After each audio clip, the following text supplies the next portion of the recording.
केन्द्रमंत्री उपस्थिति में बीजेपी मिसिले उद्योगपति सिद्धांशु शेखर महापात्र। केन्द्रमंत्री उपस्थिति में विधिवत भाव बीजेपी सामिल हेले विशिष्ट समाजसेवी तथा समाजसेवी सिद्धांशु शेखर महापात्र। भद्रक सहर गांधी पड़िया आयोजित होइछि बीजेपी महामिश्रण पर्व। एही अवसर में केन्द्रमंत्री विशेश्वर टुडू, राज्य बीजेपी सभापति मनमोहन सामल, धामनगर विधायक सूर्यवंशी सूरजक सह बहु बीजेपी कर्मकर्ता और नेतृत्व जोग देइछन्ति। एही अवसर में केन्द्रमंत्री विशेश्वर टुडू सिद्धांशु शेखर महापात्र को उत्तरीय पिंधाई बीजेपी सामिल करिछन्ति। महामिश्रण पर्व पूर्व सहर में एक विशाल शोभायात्रा परिक्रमा करिछि। तेबे बीजेपी नीति आदर्श अनुप्राणित होई बीजेपी सामिल होइथिबा कहिसंती सिद्धांशु शेखर महापात्र।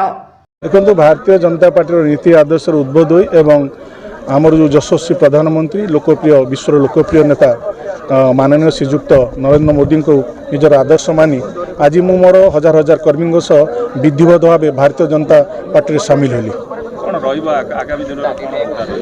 देखु आगामी दिन में मुद्दा रुवक मान संगठित कर एकत्रित कर दल जो दायित्व देव ताकू सुचारू रूपे संपादन करने मोर भरसा और विश्वास अच्छी एवं तृणमूल स्तर में केंद्र सरकार जो योजना सब रही हिताधिकारी मान किपरि तृणमूल स्तर में लोकों निकट में पहुँचो आम कार्य करूँ।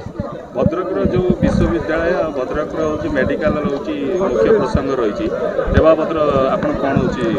देखु ये जो दुईटी प्रसंग ये भद्रकवासी एक हृदय एक कोह हो सारी अनेक दिन संघर्ष संग्राम पर जहाँ प्राप्य थिला भद्रक जिला किंतु राज्य सरकार ता घोषणा कले ना किंतु भद्रकवासी मनस्थ कर सारी 2024 रे तार प्रत्युत्तर देवे। आगामी निर्वाचन मैदान को देखो से दल जदि मत उपयुक्त भाव निश्चिंत ये ओल्लैबी मु एक दलर श्रृंखलित कर्मी दल जो दायित्व देव मुझे सुचारू रूप समाधान करी आशा विश्वास रखी।